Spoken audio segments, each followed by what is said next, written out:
Hello friends, मैं आपका दोस्त रितेश अपने एमपीपीएससी नोट्स इन हिंदी चैनल में आप सभी का स्वागत करता हूं। तो फ्रेंड्स, मैं आपको बता दूं कि मैंने अभी अभी अभी ये चैनल नया बनाया हुआ है और इसमें मैंने एक वीडियो भी डाला था। कल डाला हुआ था एक वीडियो जो कि मध्य प्रदेश में स्वतंत्रता आंदोलन के बारे में था, कि जो स्वतंत्रता आंदोलन उस समय चल रहा था मध्य प्रदेश में 1857 की जो क्रांति थी, उस समय पे मध्य प्रदेश में कुछ क्या क्या घटनाएं हुई थी और उससे रिलेटेड जो भी क्वेश्चंस बन सकते थे उनके बारे में मैंने पॉइंट टू पॉइंट दिया था। तो आपने अभी यदि अभी आपने वो वीडियो नहीं देखा तो आप वहाँ से जाकर देख सकते हैं उसके प्लेलिस्ट से। तो इस उसी का ये सेकंड पार्ट मैंने बनाया है। उसके आगे के कुछ पॉइंट्स मैंने डिस्कस किए हैं और इस वीडियो में मैंने जो 1857 के जो कुछ पॉइंट्स इंपॉर्टेंट हैं उससे रिलेटेड ये पॉइंट बाई पॉइंट इसमें डिस्कस किया है। और जो असहयोग आंदोलन था उसके मध्य प्रदेश में उससे रिलेटेड क्या इंपॉर्टेंट क्वेश्चंस बन सकते हैं जो एमपीपीएससी में पूछे जाएँ प्री में, तो उसके बारे में भी मैंने इस वीडियो में डिस्कस किया है। तो आप इस वीडियो को पूरा लास्ट तक ज़रूर देखें और इसके नोट्स भी ज़रूर बनाएं फ्रेंड्स, ताकि ये जो एमपीपीएससी प्री आने वाला है या फिर आगे भी जितने भी होंगे उन सभी के लिहाज से ये सभी बहुत ही इंपॉर्टेंट मैंने नोट्स बनाए हुए हैं। तो आप इन्हें अपने नोट्स में ज़रूर ऐड करें। तो देखेंगे कि चलेंगे अपने वीडियो की ओर, देखेंगे क्या क्या मैंने इंपॉर्टेंट पॉइंट हैं। ठीक है फ्रेंड्स, तो चलते हैं फ्रेंड्स। और फ्रेंड्स, मैं आपको बता दूं कि यदि आपने मेरा चैनल अभी सब्सक्राइब नहीं किया है तो मेरे एमपीपीएससी नोट्स इन हिंदी चैनल को सब्सक्राइब कर लें, ताकि मैं अभी जितने भी अपने वीडियो डालूंगा नए नए तो उनको आप देख सकते हैं, उनके नोटिफिकेशन आपको डायरेक्ट मिल जाया करेंगे। तो आप वहाँ से जाकर सब्सक्राइब कर लें मेरे चैनल को। ठीक है फ्रेंड्स, तो चलते हैं अपने वीडियो की ओर फ्रेंड्स, देखेंगे क्या क्या पॉइंट है। तो फ्रेंड्स, 1857 के स्वतंत्रता संग्राम में मध्य प्रदेश की घटनाएं मीन्स मध्य प्रदेश में क्या क्या घटित हुआ था और इससे रिलेटेड जो इंपॉर्टेंट क्वेश्चंस पूछे भी जा सकते हैं, इनसे आप नोट कर लीजिए क्योंकि इसमें से कई बार पूछे जा चुके हैं एमपीपीएससी प्री में। तो और मैं आपको बता दूं कि जो हमारा सिलेबस आपने शायद देखा होगा कि एमपीपीएससी प्री का जो पहला पेपर है, फर्स्ट पेपर, उसमें इतिहास या जो मध्य प्रदेश में इतिहास का जो पेपर है, फर्स्ट जो यूनिट है, उसमें इतिहास में ये स्वतंत्रता आंदोलन से रिलेटेड जो मध्य प्रदेश की घटनाएं ही पूछा है। तो उसी से रिलेटेड मैंने ये कवर किया है टॉपिक को। तो देखते हैं क्या क्या है इस टॉपिक में। तो पहला है फ्रेंड्स, जबलपुर के निकट रामगढ़ के लक्ष्मण सिंह थे। जो यहाँ पे फ्रेंड्स ये बता रहा है कि जो जबलपुर था तो उसके निकट रामगढ़ एक पड़ता है, मंडला के पास, आपको शायद पता होगा। तो वहाँ के ये अंतिम होगा, यहाँ पे रामगढ़ के यहाँ पे अंतिम भी आप ऐड कर लीजिएगा फ्रेंड, अंतिम अंतिम जबलपुर के निकट रामगढ़ के अंतिम जो राजा थे फ्रेंड्स वो कौन थे? एक सेकेंड फ्रेंड्स, अंतिम यहाँ पे थोड़ा सा गड़बड़ हो रहा है।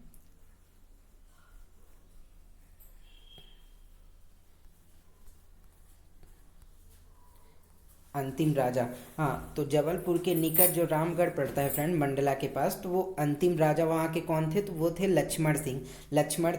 जो लक्ष्मण सिंह जी थे वही थे अंतिम राजा वहाँ पे रामगढ़ के। ठीक है फ्रेंड्स, तो ये आप नोट करते जाएं इसे एक एक करके, जितने भी पॉइंट्स मैंने बता रहा हूँ मैं तो उन सभी को आप नोट करते जाएं अपने नोटबुक में। इसके बाद देखें कि नेक्स्ट क्या है, नेक्स्ट पॉइंट क्या है। तो नेक्स्ट पॉइंट है फ्रेंड, मंडला जिले के सभी क्षेत्रों में रामगढ़ का पतन सबसे अंत में हुआ था।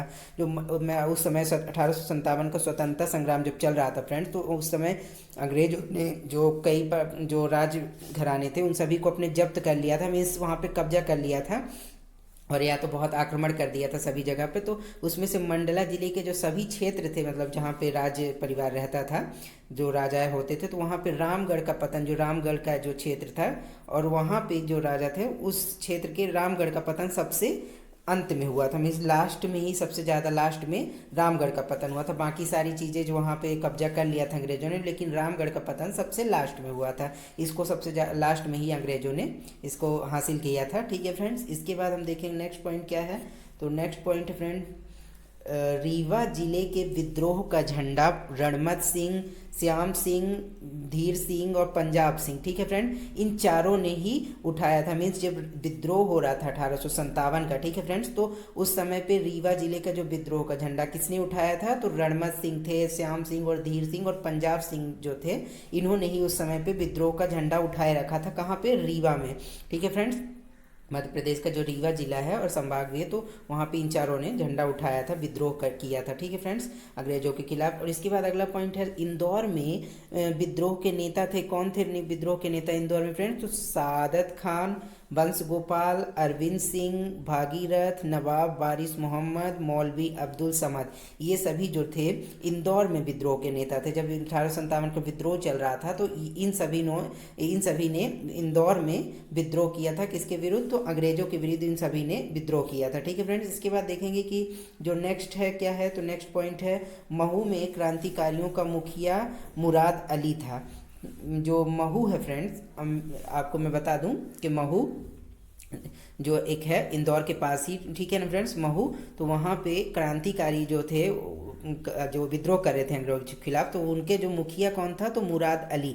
ये एक बार एमपीपीएससी में पूछा जा चुका है फ्रेंड्स कि महू के क्रांतिकारियों का जो मुखिया कौन था? तो मुराद अली था। ठीक है फ्रेंड्स, तो ये पूछा जा चुका है, तो मैंने इसलिए इसको नोट किया है, तो आप इसे नोट करते जाएं। इसके बाद अगला पॉइंट है फ्रेंड, अमझेरा के राजा बख्तावर सिंह का नाम उनकी शहादत के लिए इतिहास में अमर है।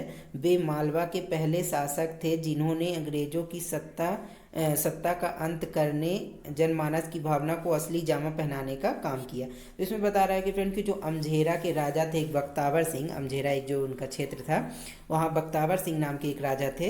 इनका नाम जो है इतिहास में अमर क्यों है? तो ये मालवा के पहले ऐसे शासक थे जिन्होंने अंग्रेजों की सत्ता को अंत करने के लिए जनमानस, मतलब लोगों की जो भावनाओं को असली जामा पहनाने के, मीन्स जो जनमानस की भावना को उन्होंने जागृत किया लोगों के कि हाँ, अंग्रेजों के विरुद्ध हमें युद्ध करना है, हमें विद्रोह करना है, क्योंकि अंग्रेज यहाँ पे हमें सताते हैं, हमारे कब्जा किया हुआ है। ठीक है फ्रेंड्स, तो उन्होंने जनमानस की भावना को असली, मतलब कि जामा पहनाने का काम किया था। ठीक है, विद्रोह करने के लिए। तो कौन थे? तो बख्तावर सिंह थे, अमझेरा के राजा थे और मालवा के पहले शासक थे। इसके बाद देखिए नेक्स्ट पॉइंट क्या है। तो नेक्स्ट पॉइंट है फ्रेंड्स, स्वतंत्रता संग्राम के समय धार के राजा जसवंत राव पवार, इसको ध्यान रखिएगा फ्रेंड, जसवंत राव पवार, जसवंत राव जो पवार थे, उन पवार का 23 मई 1857 को निधन हो गया था। कहाँ के? स्वतंत्रता के संग्राम के समय धार के राजा, जो अभी आपने पता होगा धार जो हमारा जिला है एक मध्य प्रदेश का, तो धार के राजा कौन? जसवंत राव पवार का निधन कब हो गया था? तो 23 मई 1857 को उनका निधन हो गया था। ये भी विद्रोह कर रहे थे अंग्रेजों के विरुद्ध, तो उसी समय इनका 23 मई 1857 के समय निधन हो गया था। इसके बाद देखिए नेक्स्ट पॉइंट क्या है। तो उस समय आदिवासियों ने अंग्रेजों का विद्रोह करने के लिए छापामार युद्ध प्रणाली अपनाई। आदिवासी जो फ्रेंड्स थे मध्य प्रदेश के, तो उन्होंने क्या किया था? तो अंग्रेजों के खिलाफ वो भी जोर शोर से विद्रोह कर रहे थे, बहुत ही विरोध किया उन्होंने कई जगह। तो इतना मीन्स लूटपाट भी मचा देते थे ये लोग अंग्रेजों का विरोध करते हुए। अंग्रेजों के जो से दफ्तर हुआ करते थे वहाँ तोड़ फोड़ करते थे खूब ये आदिवासी लोग। तो लेकिन इन्होंने ज़्यादातर क्या अंग्रेजों के विद्रोह करने के लिए कौन सी युद्ध प्रणाली अपनाई थी? तो छापा मार युद्ध प्रणाली अपनाई थी। ठीक है फ्रेंड्स, इसे भी आप नोट कर लें। इसके बाद हम देखें अगला क्या है। तो अगला है फ्रेंड्स, असहयोग आंदोलन के समय मध्य प्रदेश। जो असहयोग आंदोलन था फ्रेंड्स, जो गांधी जी ने चलाया था, तो उस समय मध्य प्रदेश में क्या क्या घटनाएं घटी थी और उसमें से क्या क्या इम्पोर्टेंट है जो कि एमपीपीएससी प्री में पूछे जा सकते हैं, तो उन सभी को मैंने पॉइंट वाइज आप मतलब कि नो यहाँ पे बता दिया है। तो आप उसे पॉइंट पॉइंट करके ऐड करते जाएं अपने में। तो इनसे बीच बीच से रिलेटेड क्वेश्चन निकाल के ही एमपीपीएससी पूछता है, वो डायरेक्ट नहीं पूछता, वो बीच बीच से निकाल के पूछता है, ताकि जो ज़्यादा मतलब बीच में रहता है तो उसे ज़्यादा लोग पढ़ते नहीं हैं, लेकिन वो बीच बीच से निकाल के पूछता है। इसीलिए मैंने इसे पॉइंट वाइज कर दिया है, ताकि इन सभी आपको मैटर को यदि आप पढ़ लेंगे एक बार तो इसे थोड़ा सा आपके दिमाग में चढ़ जाएगा कि हाँ ये हुआ था, तो इसे आप याद हो जाएगा आपको। ठीक है, तो इसे आप पॉइंट को आप ऐड भी करते रहें नोटबुक में। तो चलते हैं फ्रेंड्स, इसमें देखें क्या है। तो कांग्रेस के ऐतिहासिक नागपुर अधिवेशन के बाद असहयोग, अहिंसा और सांप्रदायिक सद्भाव के लिए, जो यहाँ पे अधिवेशन के बाद सहयोग, यहाँ पे सहयोग होगा फ्रेंड्स, ये आ को हटा दीजिए, सहयोग, अहिंसा और सांप्रदायिक सद्भाव के लिए गांधी जी ने सन 1921 में देश का ऐतिहासिक दौरा किया था और सौभाग्य से यह दौरा मध्य प्रदेश के छिंदवाड़ा से शुरू हुआ था। तो जो असहयोग आंदोलन गांधी जी ने चलाया था फ्रेंड्स, तो इसमें क्या बता रहा है कि कांग्रेस का जो ऐतिहासिक नागपुर अधिवेशन हुआ था, तो उसमें उस अधिवेशन के बाद लोगों के जो जनता है उनके सहयोग के लिए और अहिंसा और सांप्रदायिक सद्भाव के लिए, ताकि जो मतलब कि लोगों में सांप्रदायिक हिंसा ना भड़के असहयोग आंदोलन के दौरान, तो गांधी जी ने क्या किया, इस असहयोग आंदोलन के पहले ही गांधी जी ने पूरे देश का दौरा किया। और कब दौरा किया, तो सन 1921 में देश का ऐतिहासिक दौरा किया। और सौभाग्य से यह दौरा कहाँ से प्रारंभ हुआ, तो ये मध्य प्रदेश के छिंदवाड़ा जो जिला है, तो वहाँ से ही ये दौरा प्रारंभ किया था गांधी जी ने। ठीक है फ्रेंड्स, इसके बाद ये कुछ क्वेश्चन बन सकता है, ऐसे बन सकता है कि जो असहयोग आंदोलन चलाने से पहले गांधी जी ने जब सारे देश का दौरा किया 1921 में, तो उन्होंने सबसे पहला दौरे का शुभारंभ कहाँ से किया, तो इसमें पूछ सकता है कि 4 ऑप्शन दे देगा, तो इसमें से कौन सा सही रहेगा, छिंदवाड़ा यहाँ पे बताया गया है, तो आप इसे नोट कर लें। इसके बाद देखें अगला पॉइंट क्या है। तो अगला पॉइंट है फ्रेंड्स, 5 मार्च 1921 को गांधी जी के पावन चरण जबलपुर की धरती पर पड़े और साथ में कस्तूरबा गांधी और अली बंधु शौकत अली और मोहम्मद अली भी थे। जो 5 मार्च 1921 को जब वो दौरा कर रहे थे फ्रेंड 1921 में आए पूरे देश का, तो गांधी जी के जो पावन चरण थे कब पड़े थे, जबलपुर में, जबलपुर की धरती पर पड़े 5 मार्च 1921 को। साथ में उनकी जो पत्नी थी कस्तूरबा गांधी और अली बंधु जी किन्हें कहा जाता है फ्रेंड्स, तो शौकत अली और मोहम्मद अली नाम के 2 व्यक्ति थे जिन्हें अली बंधु कहा जाता था। तो ये भी उनके साथ में गांधी जी के साथ में ही थे। ठीक है फ्रेंड्स, तो 5 मार्च ये ध्यान रखिएगा, डेट बहुत जरूरी है, 5 मार्च 1921 को जबलपुर में। ओके फ्रेंड्स, इसके बाद ये पॉइंट क्या है, उस महाकौशल के उस मीन्स जो मैं आपको बता दूं कि जबलपुर जो है फ्रेंड्स, तो जबलपुर को महाकौशल भी कहा जाता है, अभी भी कहा जाता है और उस समय भी कहा जाता था। तो ठीक है फ्रेंड्स, तो उस समय महाकौशल, उस समय, यहाँ पे समय होगा सर फ्रेंड्स बीच में, उस समय, ठीक है फ्रेंड्स, इसे आप नोट कर लें। उस समय महाकौशल के कांग्रेस अध्यक्ष कौन थे, तो पंडित सुंदरलाल तपस्वी करके थे उस समय कांग्रेस के अध्यक्ष। जब गांधी जी ने जबलपुर का दौरा किया था। ठीक है फ्रेंड, तो अब हम देखें नेक्स्ट पॉइंट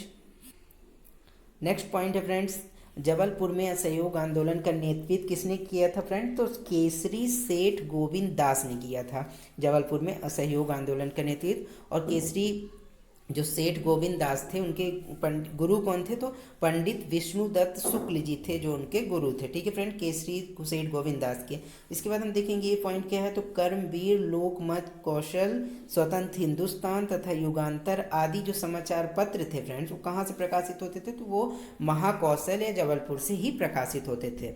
इन सभी को आप नोट कर सकते हैं। ये तो क्वेश्चन ये कि ये कर्मवीर और युगांतर ये तो पूछा भी जा चुका है एग्जाम में कि ये कहाँ से प्रकाशित होते थे। ठीक है फ्रेंड्स, स्वतंत्रता संग्राम के समय, तो इसे आप नोट करते जाएं। और ये अगला फिर क्या टॉपिक है फ्रेंड्स, तो इसमें है 6वां टॉपिक क्या है, इंदौर के नव युवकों द्वारा ज्ञान प्रसारक मंडल संस्था की स्थापना की गई थी। ज्ञान, यहाँ पूछा जा सकता है फ्रेंड कि ज्ञान प्रसारक मंडल की संस्था जो थी उसकी स्थापना 1857 की क्रांति के समय किस जिले में हुई थी, और ठीक है फ्रेंड्स, किस जिले में, मध्य प्रदेश किस जिले में की गई थी, तो कहाँ की गई थी, इंदौर में की गई थी, और इंदौर के नव युवकों के द्वारा की गई थी। जो यंगर्स थे फ्रेंड उस समय के, तो उनके द्वारा ज्ञान प्रसारक मंडल संस्था की स्थापना की गई थी। और फिर अगला पॉइंट क्या है 7वां, तो 1921 में प्रिंस ऑफ वेल्स भारत आए। ये तो बहुत मोस्ट है फ्रेंड्स, ये पूछा जा चुका है कि ये कई बार पूछा जा चुका है कि प्रिंस ऑफ वेल्स जो थे वो भारत में कब आए, तो 1921 में प्रिंस ऑफ वेल्स भारत आए। ठीक है, जब उस समय असहयोग आंदोलन चल ही रहा था तो उसी समय प्रिंस ऑफ वेल्स भारत आए 1921 में। ठीक है फ्रेंड्स, तो इसके बाद हम जो देखते हैं फ्रेंड्स ये क्या है अगला पॉइंट 8वां, भोपाल की बाई अम्मान जो है फ्रेंड्स, कौन, भोपाल की बाई अम्मान ने असहयोग आंदोलन के समय अलग अलग जगह जाकर महिलाओं को जागृत करने का कार्य किया। भोपाल जो 1857 के जो संग्राम चल रहा था फ्रेंड, तो एक भोपाल की बाई अम्मान करके थी, उन्होंने जो 1857 सॉरी फ्रेंड असहयोग आंदोलन के समय जब भोपाल की एक बाई अम्मान थी, वो जगह जगह जाकर लोगों को और महिलाएं जो थी उस समय, तो भोपाल की उनको जागृत किया करती थी कि हाँ आप भी आंदोलन में शामिल होइए, मिलकर बढ़ चढ़कर इसमें भाग लीजिए। इस तरह से वो जागृत किया करती थी। कौन, तो बाई अम्मान और भोपाल की थी। ठीक है फ्रेंड्स, तो फ्रेंड्स आज के लिए सारे पॉइंट्स इतने ही थे और इस सभी को आप नोट कर लें, इसको नोट्स ज़रूर बताएं फ्रेंड्स, ताकि जो है हमारा MPPSC प्री एग्ज़ाम होने वाले हैं और आगे भी जो होंगे तो उन सभी के लिए आपकी धीरे धीरे तैयारी होती रहे। और मैं धीरे धीरे और भी टॉपिक पर वीडियो डालता जाऊँगा, जितनी भी हमारी यूनिट्स है प्री की और मेंस की भी मैं वीडियो डालूँगा। तो फ्रेंड्स आज के लिए इतना ही और पूरा लास्ट तक वीडियो देखने के लिए आपका धन्यवाद। और यदि आपका कोई क्वेश्चन है तो आप मुझे कमेंट बॉक्स में करके क्वेश्चन पूछ सकते हैं और मैं उसका रिप्लाई दूंगा आपका फ्रेंड्स। तो ठीक है फ्रेंड्स, चलते हैं, आज के लिए इतना ही। Bye bye friends.